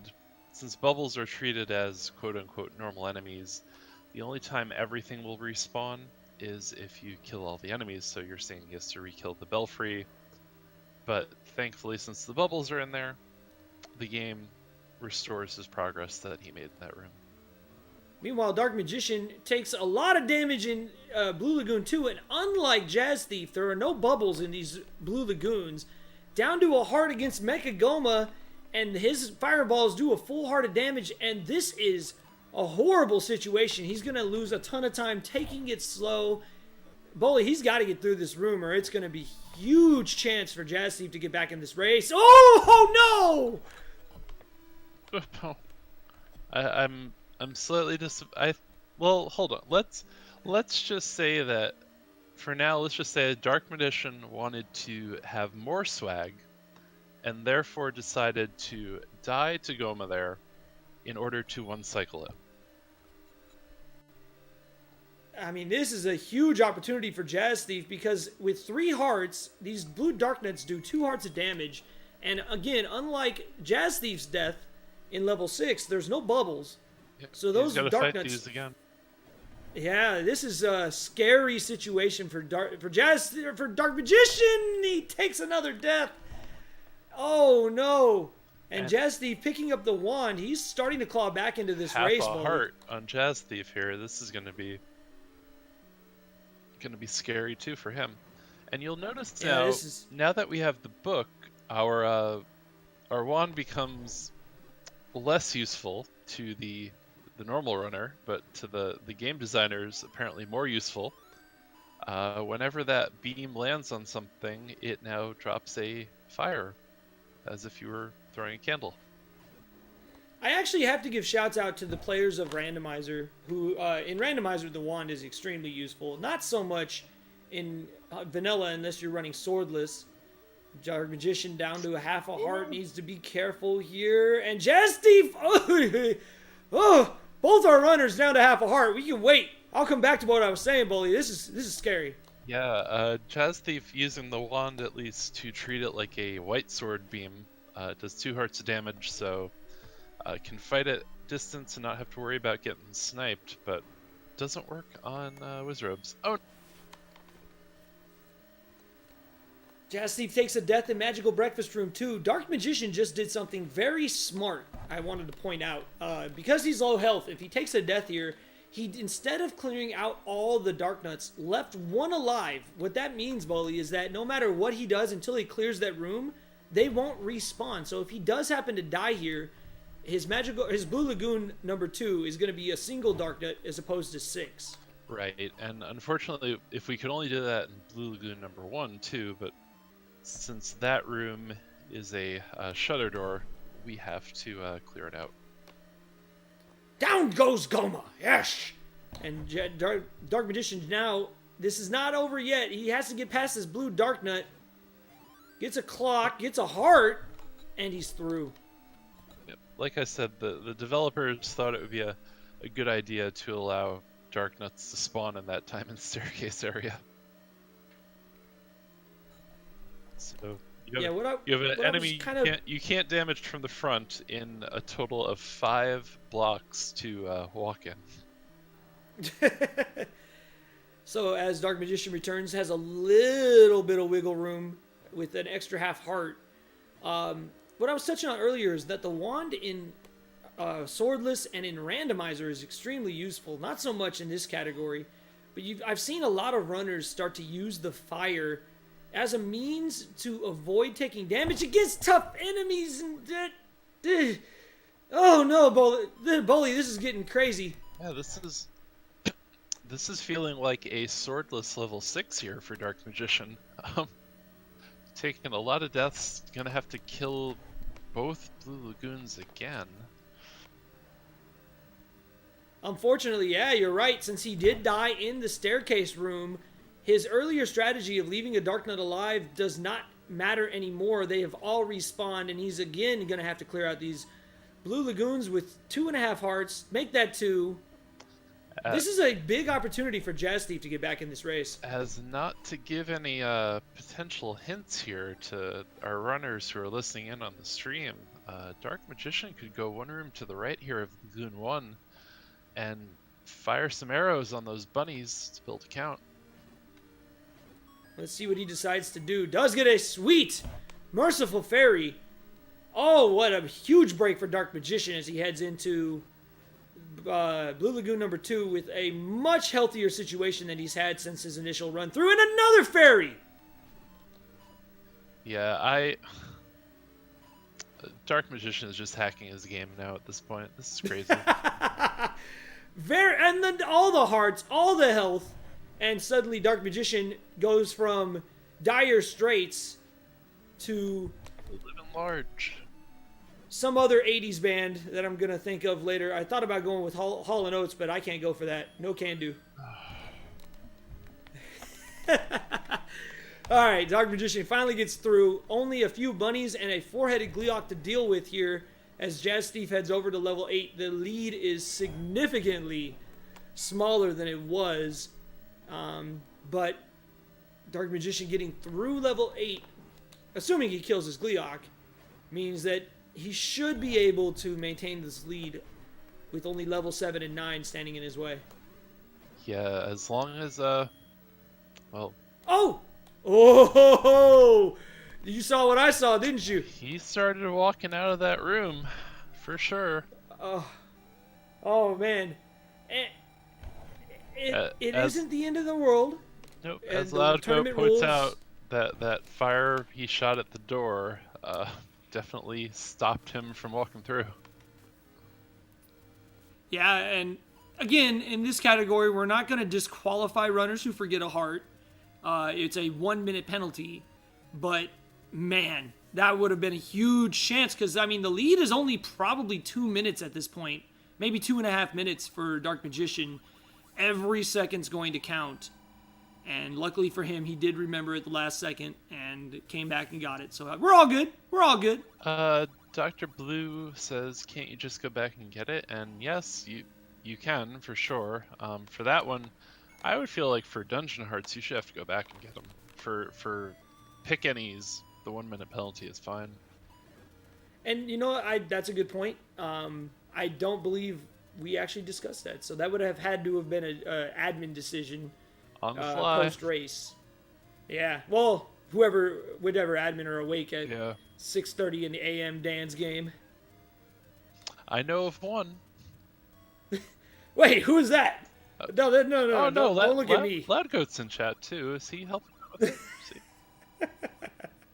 Jazzthief gets through clean. Only a half-hearted damage. Picks up his book. And Dark Magician gets his last rupees, which he'll get this amazing 16 bomb capacity going into level 7. The final dungeon before the home stretch. Here we go, level 7. Not only 16 bombs, but magical sword in level 7. That's unheard of. Gonna make the river room a lot easier. Gonna make the dig dogger a 1-hit. I like that he's routing in the alternate route here.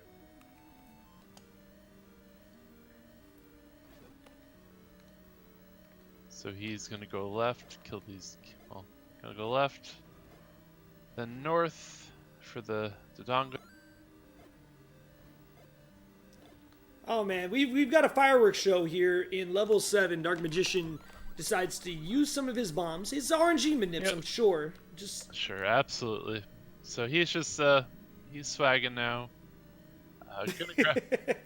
Gonna grab his bomb upgrade and probably type in something in chat here. Yeah, absolutely. Really amazing match that we've seen here this morning. Both the matches have been exciting matches. And as a general reminder, I want to remind all the wonderful viewers watching it here on Coffee AM to give these beautiful runners a follow. Check out their channels, and also my co-commentator. It is a thing now, Bowling Mania.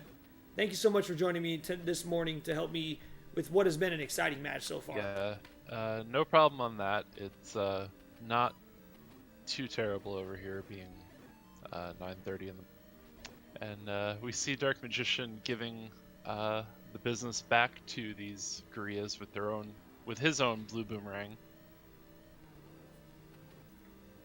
And also, just as a side programming note here, coming up later today, I believe at 4 p.m., we have another race between, if I can pull up my schedule, between John Taven and Lilavir.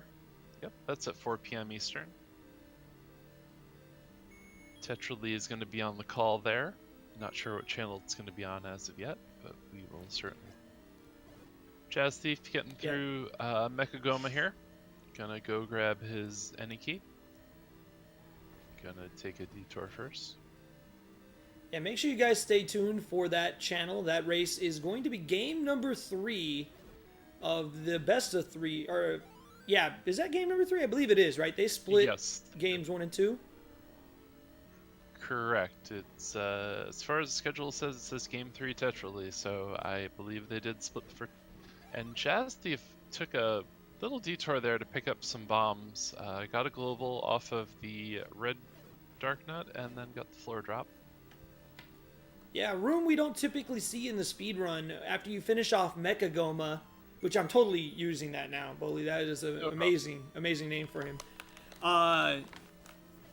Going up to the room above Mechagoma, and it's a room full of red Dark Nuts, which is probably not a terrible backup strat in a race, to be honest. You get a ton of global chances there, and it's a pretty easy fight with the magical sword, because they go down in basically one hit.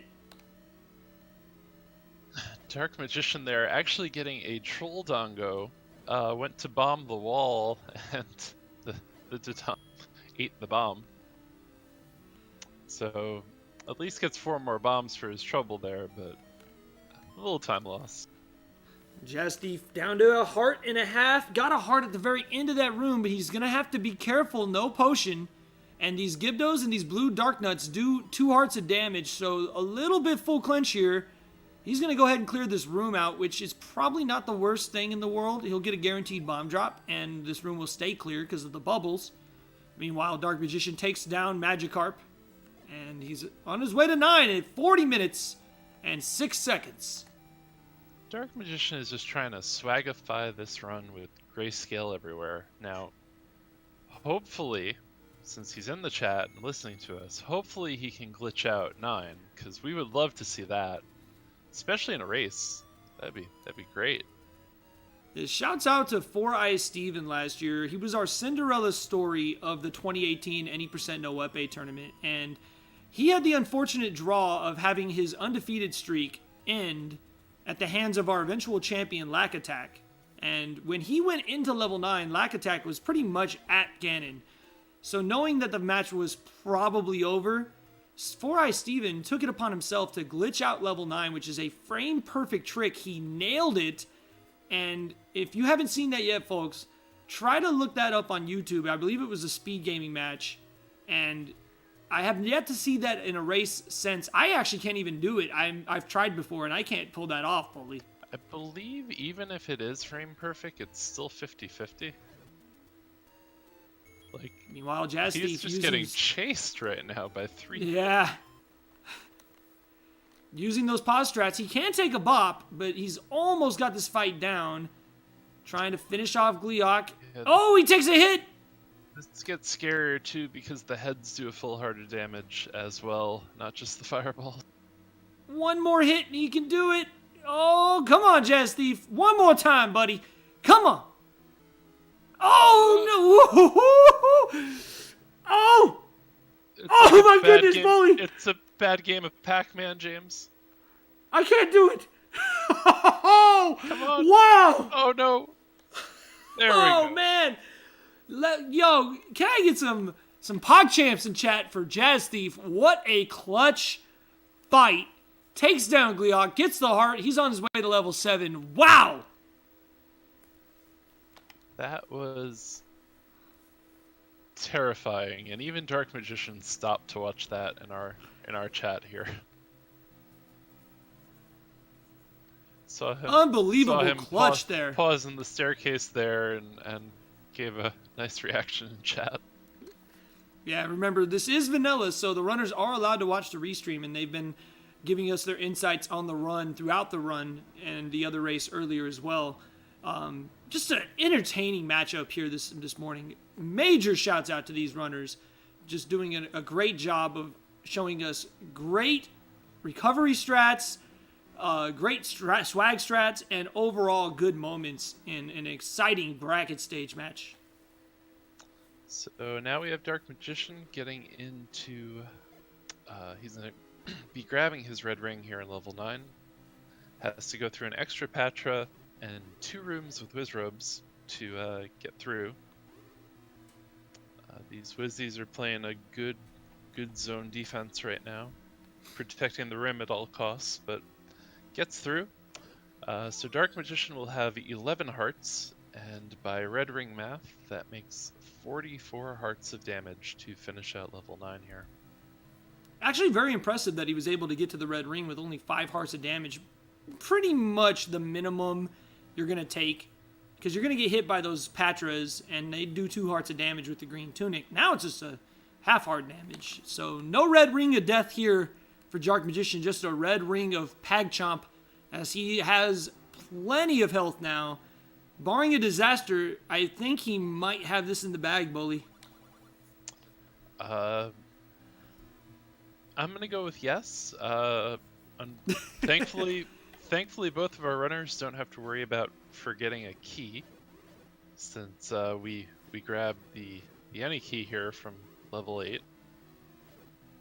For those who are just tuning in or missed the first race, Jazzthief actually had probably about a minute and a half lead going into 9, and didn't have enough keys before Patra.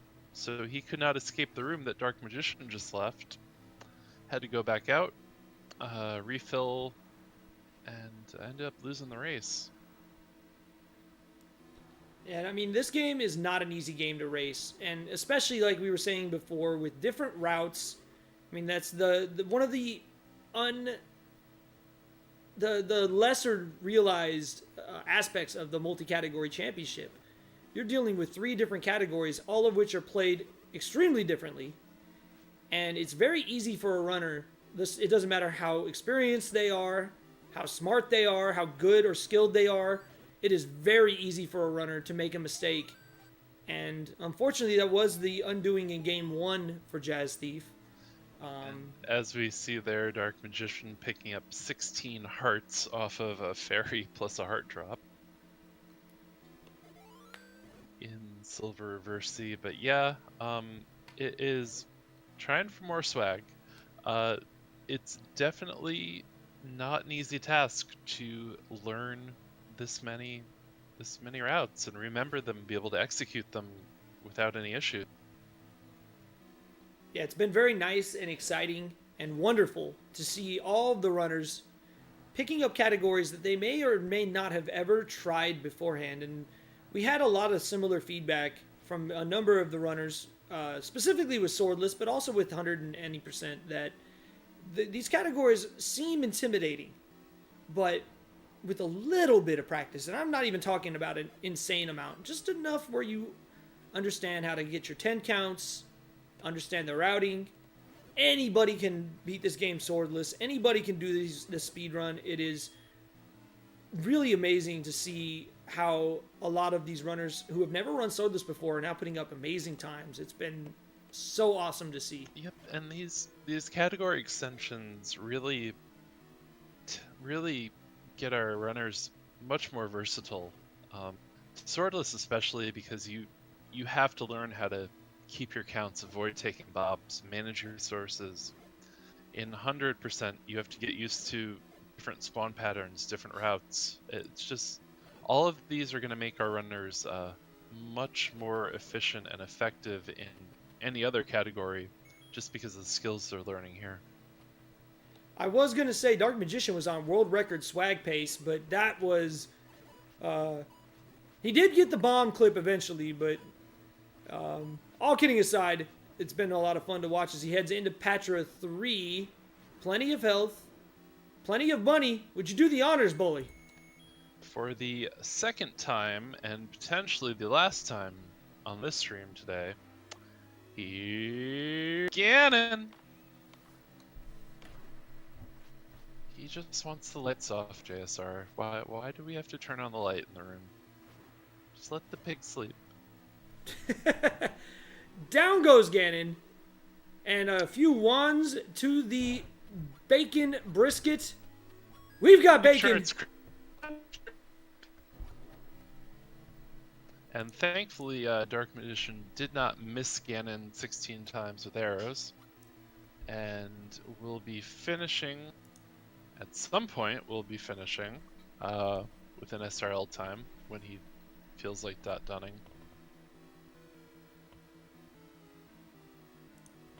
But at the moment is inappropriately taking up Princess Zelda's hitbox. In the Me Too era, I'm not sure this is very appropriate, sir. We will turn a blind eye. What happens in Zelda's chamber stays in Zelda's chamber, as Dark Magician will finish in first place momentarily, and we will update the official SRL time. True, but we cannot officially GG in chat. There we go. Dark Magician finishing in first place with an official SRL time of 49 minutes and 5 seconds.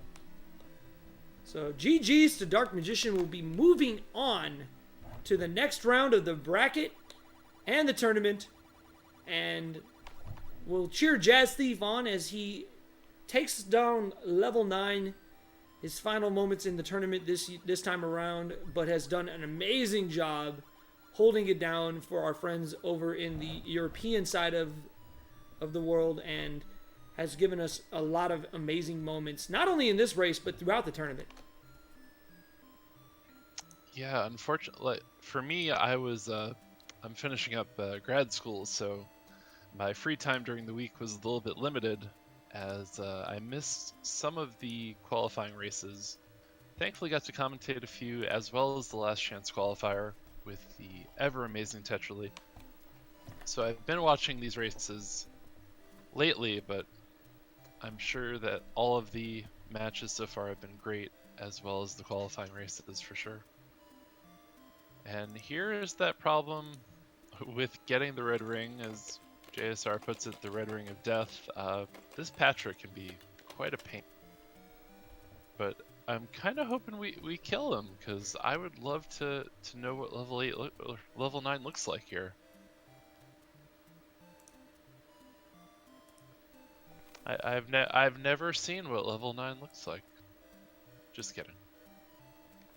Oh my gosh, it's a skull.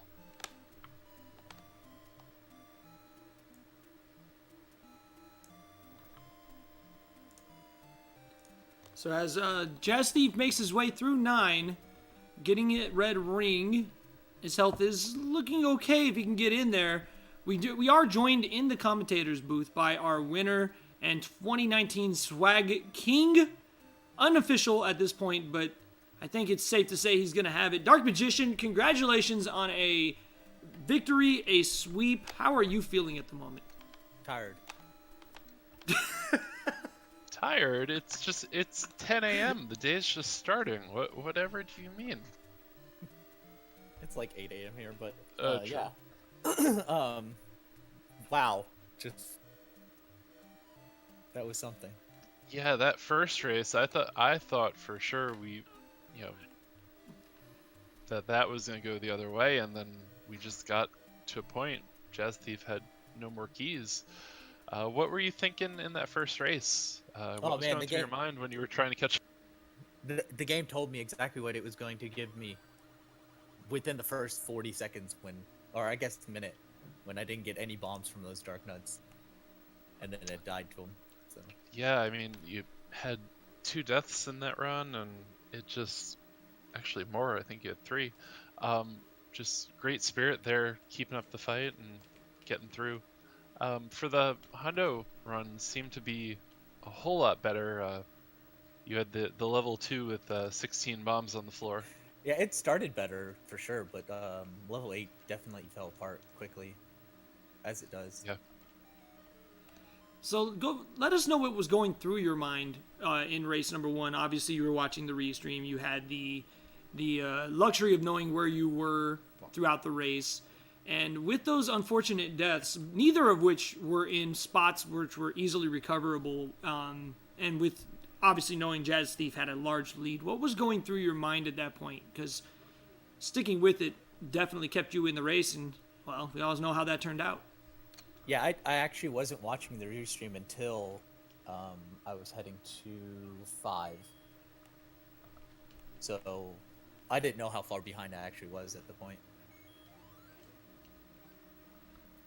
Yeah, that unfortunate start, level 3 not being nice. You had the count in the raft chamber and took a bop, which when you went for the dark nuts, couldn't get a bomb drop. And a lot of people joke when they watch Zelda 1 runners about how much we reset. But I can't stress it enough how important it is to get off to a good start. And with the bad luck you had, it was going to be an uphill battle, but you stuck with it and were able to capitalize when Jazzthief made a critical error. Yeah, I saw it on the restream that he didn't pick up the key, and like I tried to get his attention IRC. I don't know if he saw it though. Yeah, the amazing part of that was we eventually saw later after you had pretty much done. He didn't grab the key in the river, the first room in 9 in that river.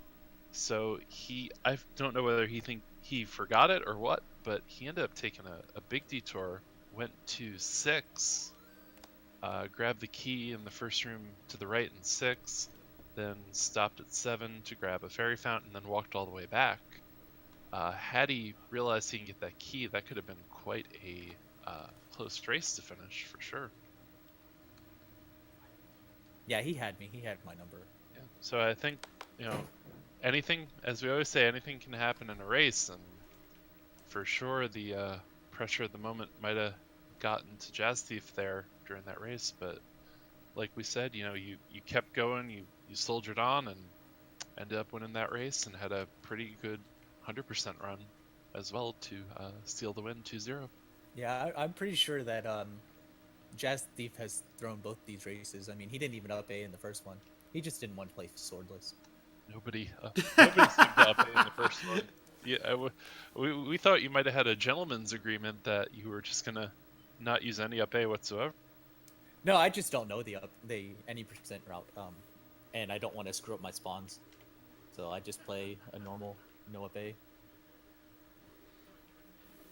So as we see Jazzthief now in the trap room making his final approach to Ganon's lair. Congratulations again, Dark Magician. Moving on in the tournament, do you know who your next opponent is, and what are your thoughts going into the third week of this tournament? Or the second week of this tournament, sorry. I'm pretty sure I have a random effect, and so he's just going to be moving on to round 3. we can confirm his next opponent is going to be Random Effect, who thankfully is most likely asleep at the moment, since he is also in Pacific. So nobody tell Random Effect that Dark Magician doesn't know the up A strats. This is your chance, man. This is your chance to do a WWE style promo and just cut fear into the heart of Random Effect.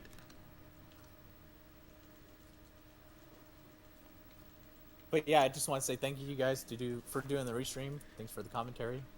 Let's finish watching Jazz finish this off though. Jazz on the last Patra before our final Ganon of the morning.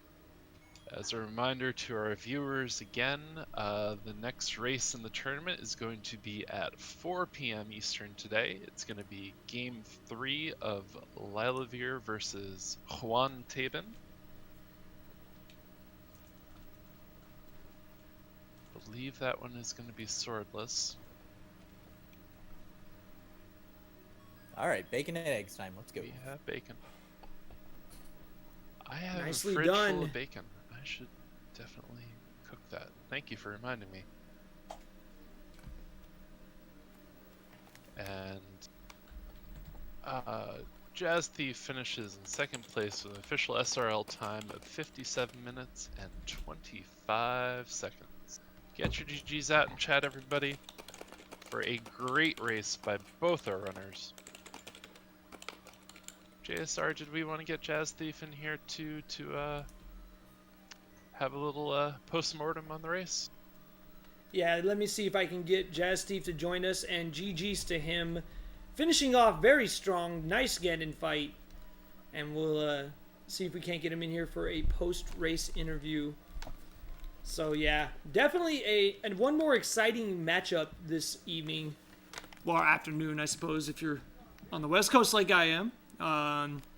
What should be an exciting Game 3, the final match of Round 1. And should be exciting to see. And you can use exclamation point Z1 in the chat to pull up the brackets.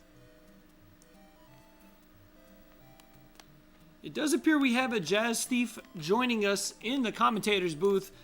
GG's Jazzthief. I want to say you showed a lot of grit, especially trying to finish off race number 1.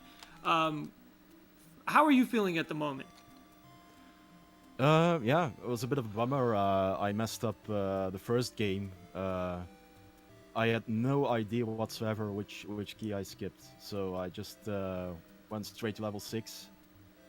But yeah, as pointed out in commentary, it turned out that I missed the first key in level 9, and I didn't end up grabbing it when I re-entered level 9. But yeah, I think what did me in is that I've been learning lots of new routes, which has been a lot of fun, but yeah, it can be difficult not to mix up the routes, and I think that's what happened there.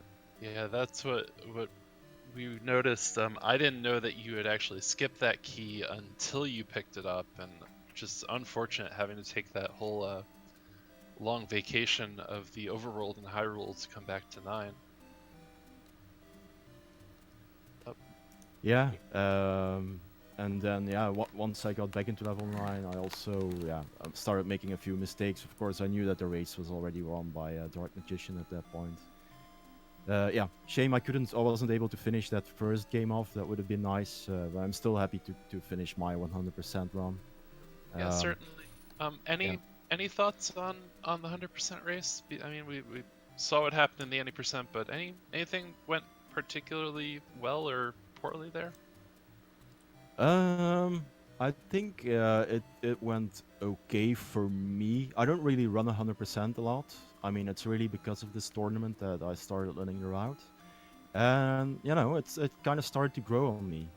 So I might start practicing it a bit more and hopefully get a more decent time, a bit closer to my 80% level of skill. So yeah. Awesome. I mean, you...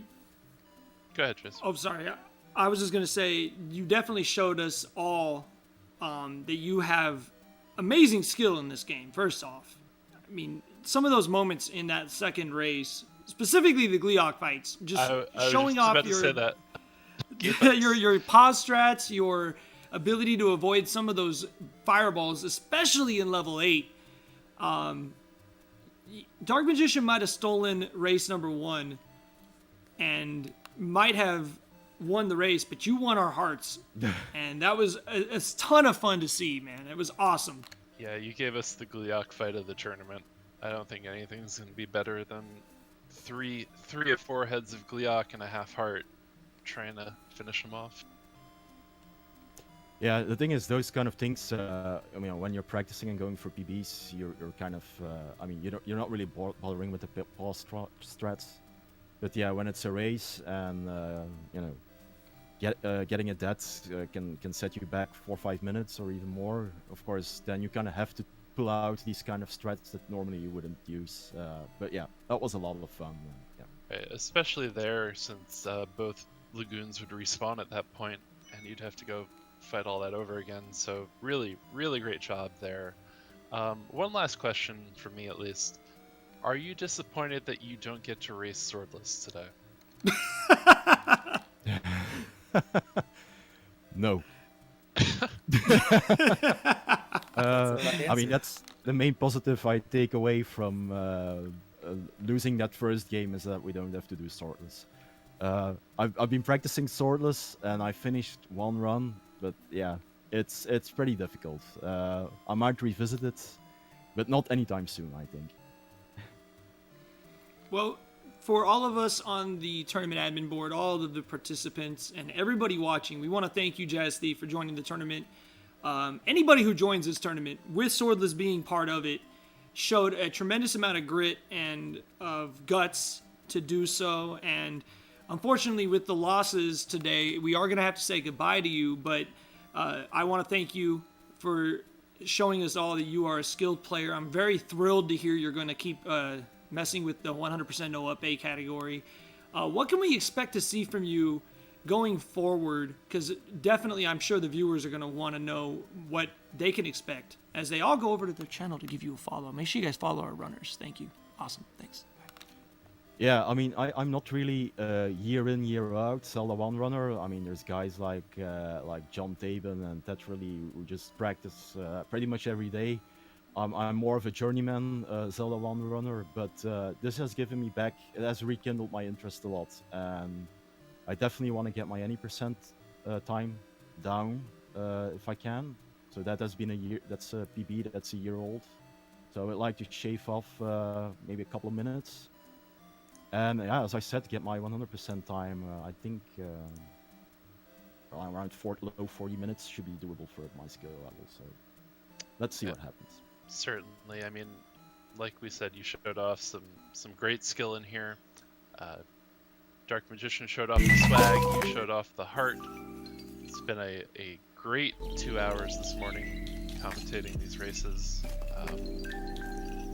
Had a wonderful time. Just want to thank our runners. Want to thank everybody in chat. Thank the admins. Anything else you want to add, JSR? I just want to thank you both for participating in an epic race. Dark Magician, best of luck to you in round 2 against Random Effect. It should be an amazing matchup. I can't wait to see it. Thank you both, and I hope everybody has a tremendous day. Good luck going forward. Yes. Good luck to our runners. Good luck, everybody. And again, next race is going to be 4 p.m. Eastern today. Game number 3 of John Taben versus Lilavir. Not sure where it's going to be restreamed at, but be sure to check the schedule and tune in. So for all of us here in the Zelda 1 tournament, the Spring 2019 Multi-Category Championship, and for my co-commentator, Bowling Mania, I am JSR. Thank you all for watching. I hope you all have a tremendous Saturday, and we'll see you next time. Take care, everybody. Fuzzy Pickles.